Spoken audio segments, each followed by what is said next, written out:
ನಿಮ್ಮ ರಾಶಿ ಪ್ರಕಾರ ನೀವು ಹೇಗೆ ಸಾಯುತ್ತೀರಿ? ನಾವು ಈ ಜಗತ್ತಿಗೆ ಹೇಗೆ ಬಂದಿದ್ದೇವೆಯೋ ಅದೇ ರೀತಿ ಜಗತ್ತಿನಿಂದ ತೆರಳುವುದು ಕೂಡ ಸಹಜ. ಆದರೆ ಇಹಲೋಕ ತ್ಯಜಿಸುವುದಕ್ಕೂ ರಾಶಿಗಳಿಗೂ ಸಂಬಂಧ ಇದೆ ಅಂತ ಶಾಸ್ತ್ರ ಹೇಳುತ್ತದೆ. ಯಾವ ರಾಶಿಯವರು ಯಾವ ರೀತಿಯಾಗಿ ಇಲ್ಲಿಂದ ಹೊರಡಬಹುದು ಎಂಬುದು ಕುರಿತು ಇಲ್ಲಿ ತಿಳಿಯೋಣ. ಮರಣ ಎನ್ನುವುದು ಯಾವಾಗ ಬೇಕಾದರೂ ಕೂಡ ಬರಬಹುದು, ಯಾರಿಗೆ ಬೇಕಾದರೂ ಕೂಡ ಬರಬಹುದು. ಮನುಷ್ಯರ ನಡುವೆ ಇರುವಂತಹ ಶ್ರೀಮಂತ ಹಾಗೂ ಬಡವ ಎನ್ನುವಂತಹ ಭೇದ ಭಾವ ಮರಣದ ವಿಚಾರದಲ್ಲಿ ಖಂಡಿತವಾಗಿ ಇರುವುದಿಲ್ಲ. ಮರಣ ಸಾಮಾನ್ಯವಾಗಿ ಕರೆಯದೆ ಮನೆಗೆ ಬರುವಂತಹ ಅತಿಥಿಯ ರೀತಿಯಲ್ಲಿ ಅನಿರೀಕ್ಷಿತವಾಗಿ ಬರುವಂತಹ ಸಾಧ್ಯತೆ ಕೂಡ ಇರುತ್ತದೆ.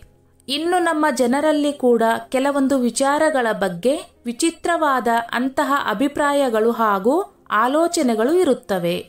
ಉದಾಹರಣೆಗೆ, ನಾವು ಪೂರ್ವ ಜನ್ಮದಲ್ಲಿ ಯಾವ ವ್ಯಕ್ತಿಯಾಗಿ ಜನಿಸಿದ್ದೆವು, ಈ ಜನ್ಮದಲ್ಲಿ ನಮ್ಮ ಮರಣ ಯಾವ ರೀತಿಯಲ್ಲಿ ಸಂಭವಿಸಬಹುದು ಎನ್ನುವಂತಹ ಕುತೂಹಲಕರ ಪ್ರಶ್ನೆಗಳು ಅವರ ಮನಸ್ಸಿನಲ್ಲಿ ಸದಾಕಾಲ ಒಂದಲ್ಲ ಒಂದು ರೀತಿಯಲ್ಲಿ ಕಂಡುಬರುತ್ತದೆ. ಇನ್ನು ವೈದಿಕ ಜ್ಯೋತಿಷ್ಯ ಶಾಸ್ತ್ರದಲ್ಲಿ ಕೂಡ ಪ್ರತಿಯೊಂದು ರಾಶಿ ಹಾಗೂ ಗ್ರಹಗಳಿಗೆ ಸಂಬಂಧಪಟ್ಟಂತಹ ಜನರ ಜೀವನ ಯಾವ ರೀತಿಯಲ್ಲಿ ನಡೆಯುತ್ತದೆ, ಯಾವ ರೀತಿಯಲ್ಲಿ ಮುಗಿಯಬಹುದು ಎನ್ನುವುದರ ಬಗ್ಗೆ ಕೂಡ ಮಾಹಿತಿಗಳು ದೊರಕುತ್ತವೆ. ಜ್ಯೋತಿಷ್ಯ ಶಾಸ್ತ್ರ ಬಹುತೇಕ ಎಲ್ಲಾ ಸಮಸ್ಯೆಗಳಿಗೂ ಕೂಡ ಸಿಗಬಹುದಾದಂಥ ಕೊನೆಯ ಉತ್ತರ ಎಂದು ಹೇಳಬಹುದಾಗಿದೆ. ಜ್ಯೋತಿಷ್ಯ ಶಾಸ್ತ್ರದ ಪ್ರಕಾರ ಪ್ರತಿಯೊಂದು ವಿಚಾರಗಳನ್ನು ತಿಳಿದುಕೊಳ್ಳುವುದಕ್ಕೆ ಸಾಕಷ್ಟು ವಿಚಾರಗಳು ಕನೆಕ್ಟೆಡ್ ಆಗಿರುತ್ತವೆ. ಆ ಎಲ್ಲಾ ಅಂಶಗಳನ್ನು ಲೆಕ್ಕಾಚಾರ ಹಾಕಿದ ನಂತರವೇ ಈ ರೀತಿ ಆಗಬಹುದು ಎನ್ನುವುದನ್ನು ಹೇಳಲಾಗುತ್ತದೆ. ಮೊದಲಿಗೆ ಗೃಹಗಳ ಆಧಾರದಲ್ಲಿ ಯಾವ ರೀತಿಯಲ್ಲಿ ಮರಣವನ್ನ ವ್ಯಾಖ್ಯಾನಿಸಬಹುದು ಎನ್ನುವುದನ್ನು ಸಂಪೂರ್ಣ ವಿವರವಾಗಿ ತಿಳಿದುಕೊಳ್ಳೋಣ ಬನ್ನಿ. ಜ್ಯೋತಿಷ್ಯ ಶಾಸ್ತ್ರದ ಪ್ರಕಾರ ಯಾವ ರಾಶಿಯವರು ಯಾವ ರೀತಿಯಲ್ಲಿ ಇಹಲೋಕದಿಂದ ತೆರಳಬಹುದು? ದ್ವಾದಶ ರಾಶಿಗಳಲ್ಲಿ ಮೊದಲನೇ ರಾಶಿ ಆಗಿರುವಂತಹ ಮೇಷರಾಶಿಯವರಿಗೆ ಕಿಡ್ನಿಯ ವೈಫಲ್ಯದ ಕಾರಣದಿಂದಾಗಿ ಮರಣ ಸಂಭವಿಸುವ ಸಾಧ್ಯತೆ ಹೆಚ್ಚಾಗಿದೆ. ವೃಷಭ ರಾಶಿಯವರಿಗೆ ಮಧುಮೇಹದ ಕಾರಣದಿಂದಾಗಿ ಉಂಟಾಗುವಂತಹ ಆರೋಗ್ಯ ಸಮಸ್ಯೆಗಳಿಂದಾಗಿ ಮರಣ ಹೊಂದುವಂತಹ ಸಾಧ್ಯತೆ ಹೆಚ್ಚಾಗಿರುತ್ತದೆ ಎಂಬುದಾಗಿ ಜ್ಯೋತಿಷ್ಯ ಶಾಸ್ತ್ರ ಹೇಳುತ್ತದೆ. ಮಿಥುನ ರಾಶಿಯವರ ವಿಚಾರಕ್ಕೆ ಬರೋದಾದ್ರೆ, ಸಾಕಷ್ಟು ಎತ್ತರದ ಸ್ಥಳದಿಂದ ಕೆಳಕ್ಕೆ ಬೀಳುವ ಮೂಲಕ ಇವರು ಮರಣ ಹೊಂದುವ ಸಾಧ್ಯತೆ ಹೆಚ್ಚಾಗಿದೆ.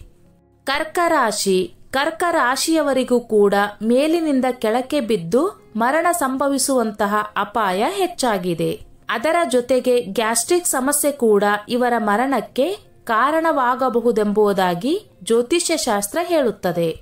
ಸಿಂಹ ರಾಶಿ ಅತ್ಯಂತ ಧೈರ್ಯವಂತ ರಾಶಿ ಎಂಬುದಾಗಿ ಕರೆಯಲ್ಪಡುವಂತಹ ಸಿಂಹ ರಾಶಿಯವರು ಕೂಡ ಡಯಾಬಿಟಿಕ್ ಸಮಸ್ಯೆಗೆ ಲಿಂಕ್ ಆಗಿರುವಂತಹ ಆರೋಗ್ಯ ಸಮಸ್ಯೆಗಳ ಕಾರಣದಿಂದಾಗಿ ಮರಣ ಹೊಂದಲಿದ್ದಾರೆ. ಧನು ರಾಶಿಯವರ ವಿಚಾರಕ್ಕೆ ಬಂದರೆ ಹೃದಯ ಸಂಬಂಧಪಟ್ಟಂತಹ ಹೃದಯಘಾತ ಅಥವಾ ಇನ್ನಿತರ ಸಮಸ್ಯೆಗಳಿಂದಾಗಿ ಮರಣ ಹೊಂದುವ ಸಾಧ್ಯತೆ ಹೆಚ್ಚಾಗಿದೆ. ಕನ್ಯಾ ರಾಶಿಯವರ ವಿಚಾರದ ಬಗ್ಗೆ ಮಾತನಾಡುವುದಾದರೆ, ಅವರು ವಿದ್ಯುತ್ ಅಪಘಾತಗಳಿಗೆ ಸಂಬಂಧಪಟ್ಟಂತಹ ರೀತಿಯಲ್ಲಿ ಮರಣ ಹೊಂದುತ್ತಾರೆ ಎಂಬುದಾಗಿ ತಿಳಿದು ಬಂದಿದೆ. ತುಲಾ ರಾಶಿಯವರು ಸಾಕಷ್ಟು ಕಾರಣಗಳಿಗೆ ತುತ್ತಾಗುವ ಮೂಲಕ ಮರಣ ಹೊಂದಲಿದ್ದಾರೆ. ಅವುಗಳಲ್ಲಿ ಕುತ್ತಿಗೆಯ ಸುತ್ತ ಇನ್ಫೆಕ್ಷನ್ ಆಗುವುದು, ಮದ್ಯಪಾನಕ್ಕೆ ದಾಸರಾಗಿ ಕೊನೆಯಲ್ಲಿ ನೇಣು ಹಾಕಿಕೊಳ್ಳುವ ಮೂಲಕ ಮರಣ ಹೊಂದುವ ಸಾಧ್ಯತೆ ಇದೆ ಎಂಬುದಾಗಿ ಜ್ಯೋತಿಷ್ಯ ಶಾಸ್ತ್ರ ಹೇಳುತ್ತದೆ. ವೃಶ್ಚಿಕ ರಾಶಿಯವರ ವಿಚಾರಕ್ಕೆ ಬಂದರೆ ವಿಷ ತೆಗೆದುಕೊಳ್ಳುವ ಸಾಧ್ಯತೆ ಇದೆ, ಅಥವಾ ನೀವು ತೆಗೆದುಕೊಳ್ಳುವಂತಹ ಮಾತ್ರೆ ವ್ಯತಿರಿಕ್ತವಾಗಿ ವರ್ತಿಸಿ ಅದರಿಂದ ನಿಮ್ಮ ಮರಣ ಹೊಂದುವ ಸಾಧ್ಯತೆ ಇದೆ. ಮಕರ ರಾಶಿಯವರು ಹೀಟ್ ಅಥವಾ ಬೆಂಕಿಯ ಕಾರಣದಿಂದಾಗಿ ನೀವು ಮರಣ ಹೊಂದುವ ಸಾಧ್ಯತೆ ಜ್ಯೋತಿಷ್ಯ ಶಾಸ್ತ್ರದ ಪ್ರಕಾರ ಹೆಚ್ಚಾಗಿದೆ. ಕುಂಭ ರಾಶಿಯವರು ಕೂಡ ತಮ್ಮ ಮಾತ್ರೆಯ ಪರಿಣಾಮದಿಂದಾಗಿ ಮರಣ ಹೊಂದುವ ಸಾಧ್ಯತೆ ಇದೆ.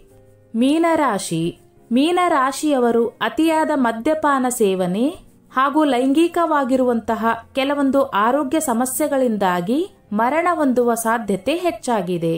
ಸಾವಿನ ಮೇಲೆ ಗ್ರಹಗಳ ಪ್ರಭಾವ. ಮೊದಲಿಗೆ ಶನಿ ಜೀವನದ ಪ್ರಾರಂಭ ಹಾಗೂ ಅಂತ್ಯ ಎರಡನ್ನೂ ಕೂಡ ಪ್ರತಿನಿಧಿಸುವವನಾಗಿರುತ್ತಾನೆ. ಶುಕ್ರನ ಬಗ್ಗೆ ಮಾತನಾಡುವುದಾದರೆ ಶುಭ ಕಾರ್ಯಕ್ಕೆ ಎಂಬುವುದಾಗಿ ಪರಿಗಣಿಸಲಾಗುತ್ತದೆ. ಆದರೆ ಮರಣದ ವಿಚಾರಕ್ಕೆ ಬರೋದಾದ್ರೆ ಮಲಗಿದಲ್ಲಿಯೇ ಮರಣವನ್ನು ಹೊಂದುವುದು ಅಥವಾ ಸಾಕಷ್ಟು ಸಮಯಗಳಿಂದ ಅನಾರೋಗ್ಯ ಸಮಸ್ಯೆಯಿಂದ ಇರುವವರು ಯಾವುದೇ ಸಮಸ್ಯೆ ಇಲ್ಲದೆ ಮರಣ ಹೊಂದುವುದು ಕಂಡುಬರುತ್ತದೆ. ಈ ಸಂದರ್ಭದಲ್ಲಿ ಯಾವುದೇ ರೀತಿಯ ನರಳಿ ಮರಣವನ್ನು ಹೊಂದುವಂತಹ ಪರಿಸ್ಥಿತಿ ಕಂಡುಬರುವುದಿಲ್ಲ. ಇನ್ನು ಗುರುವಿನ ವಿಚಾರಕ್ಕೆ ಬಂದರೆ ಈ ಸಂದರ್ಭದಲ್ಲಿ ನೀವು ಮರಣ ಹೊಂದುವ ಪರಿಸ್ಥಿತಿ ಕ್ಯಾನ್ಸರ್ ಅಥವಾ ಯಾವುದೋ ಗುಣಪಡಿಸಲಾಗದಂತಹ ಆರೋಗ್ಯ ಸಮಸ್ಯೆ ಆಗಿರುತ್ತದೆ. ಇನ್ನು ಒಂದು ವೇಳೆ ನಿಮ್ಮ ಗ್ರಹಚಾರದಲ್ಲಿ ಗುರುವಿನ ಪ್ರಕೋಪ ಕಂಡು ಬರ್ತಾ ಇದ್ರೆ ನೀವು ನಿಧಾನಗತಿಯ ಮರಣವನ್ನ ಕಾಣುತ್ತೀರಿ ಎಂಬುವುದಾಗಿ ಹೇಳಲಾಗುತ್ತದೆ. ಮಂಗಳನ ವಿಚಾರದಲ್ಲಿ ಬರುವುದಾದರೆ ಇವನನ್ನು ಗ್ರಹಗಳ ಸೇನಾಧಿಪತಿ ಎಂಬುವುದಾಗಿ ಕರೆಯಲಾಗುತ್ತದೆ. ಹಾಗೂ ಈ ಪ್ರಭಾವವನ್ನು ಹೊಂದಿರುವಂತಹ ರಾಶಿಯವರ ಮರಣ ಸಾಕಷ್ಟು ಭಯಾನಕವಾಗಿರುತ್ತದೆ ಎಂದು ಹೇಳಲಾಗುತ್ತದೆ. ಇವರು ಸಾಕಷ್ಟು ನೋವುಗಳಿಂದ ಮರಣವನ್ನು ಹೊಂದುತ್ತಾರೆ ಎಂಬುವುದಾಗಿ ಜ್ಯೋತಿಷ್ಯ ಶಾಸ್ತ್ರ ಹೇಳುತ್ತದೆ. ಪ್ಲೂಟೋ ಗ್ರಹದ ಬಗ್ಗೆ ಮಾತನಾಡುವುದಾದರೆ ಈ ಗ್ರಹದ ಅಂಶ ಇರುವಂತಹ ಜೀವಿಗಳು ಸಡನ್ ಆಗಿ ಮರಣವನ್ನು ಹೊಂದುವಂತಹ ಸಾಧ್ಯತೆ ಇರುತ್ತದೆ. ಉದಾಹರಣೆಗೆ ಆಕ್ಸಿಡೆಂಟ್ ಕೂಡ ಇದರಲ್ಲಿ ಒಂದಾಗಿರಬಹುದು ಎಂದು ಹೇಳಬಹುದು. ನೆಪೋಚೂನ್ ಗ್ರಹದ ಅಂಶವನ್ನು ಹೊಂದಿರುವಂತಹ ಜನರ ಬಗ್ಗೆ ಮಾತನಾಡುವುದಾದರೆ ಇದು ನೀರಿನ ಅಂಶವನ್ನು ಹೊಂದಿರುವಂತಹ ಗ್ರಹ ಆಗಿರುವ ಕಾರಣಕ್ಕಾಗಿ ಈ ಜನರು ನೀರಿನಲ್ಲಿ ಮುಳುಗಿ ಮರಣವನ್ನು ಹೊಂದುವಂತಹ ಸಾಧ್ಯತೆ ಹೆಚ್ಚಾಗಿದೆ. ಕೆಲವೊಮ್ಮೆ ನಿದ್ದೆಯಲ್ಲಿಯೇ ಮರಣವನ್ನು ಹೊಂದುವಂತಹ ಸಾಧ್ಯತೆ ಇರುವುದರಿಂದಾಗಿ ಸಾಕಷ್ಟು ಬಾರಿ ಇವರ ಮರಣದ ರಹಸ್ಯ ನಿಗೂಢವಾಗಿ ಇರುವಂತಹ ಸಾಧ್ಯತೆ ಸಮಾಜದ ದೃಷ್ಟಿಯಲ್ಲಿ ಇರುತ್ತದೆ. ಗ್ರಹಗಳ ರಾಜ ಆಗಿರುವಂತಹ ಸೂರ್ಯನ ಅಂಶವಿರುವಂತಹ ಜನರು ಸಾಮಾನ್ಯ ಮರಣವನ್ನು ಹೊಂದುವಂತಹ ಸಾಧ್ಯತೆ ಹೆಚ್ಚಾಗಿರುತ್ತದೆ. ಉದಾಹರಣೆಗೆ ವಾಯು ಸಹಜ ಕಾಯಿಲೆಗಳಿಂದಾಗಿ ಮರಣವನ್ನು ಹೊಂದುವುದು ಕೂಡ ಇದರಲ್ಲಿ ಉದಾಹರಣೆ ರೂಪದಲ್ಲಿ ನಾವು ತೆಗೆದುಕೊಳ್ಳಬಹುದಾಗಿದೆ.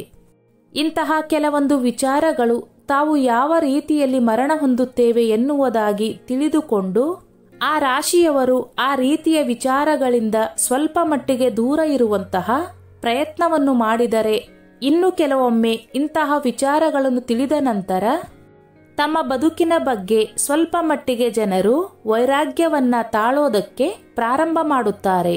ಹೀಗಾಗಿ ಒಂದು ರೀತಿಯಲ್ಲಿ ಜ್ಯೋತಿಷ್ಯ ಶಾಸ್ತ್ರದ ಪ್ರಕಾರ ನೀವು ನಿಮ್ಮ ಮರಣ ಯಾವ ರೀತಿಯಲ್ಲಿ ಸಂಭವಿಸಬಹುದೇ ಎನ್ನುವಂತಹ ವಿಚಾರವನ್ನು ಮೊದಲೇ ತಿಳಿದುಕೊಳ್ಳಬಹುದಾಗಿದ್ದು ಈ ವಿಚಾರದ ಬಗ್ಗೆ ಜಾಗೃತೆಯಾಗಿರುವಂತಹ ಸಾಧ್ಯತೆ ಕೂಡ ನಿಮ್ಮಲ್ಲಿ ಹೆಚ್ಚಾಗುತ್ತದೆ. ಜ್ಯೋತಿಷ್ಯ ಶಾಸ್ತ್ರದ ಪ್ರಕಾರ ಈ ಮೇಲೆ ಹೇಳಿರುವಂತಹ 12 ರಾಶಿಯವರು ಮರಣ ಹೊಂದುವಂತಹ ಕಾರಣಗಳನ್ನು ನೀವು ತಿಳಿದುಕೊಳ್ಳಬಹುದಾಗಿದೆ. ಸ್ನೇಹಿತರೆ, ಈ ನನ್ನ ಮಾಹಿತಿ ನಿಮಗೆ ಇಷ್ಟವಾಗಿದ್ದಲ್ಲಿ ದಯವಿಟ್ಟು ಶೇರ್ ಮಾಡಿ, ಲೈಕ್ ಮಾಡಿ ಮತ್ತು ಸಬ್ಸ್ಕ್ರೈಬ್ ಮಾಡಿ.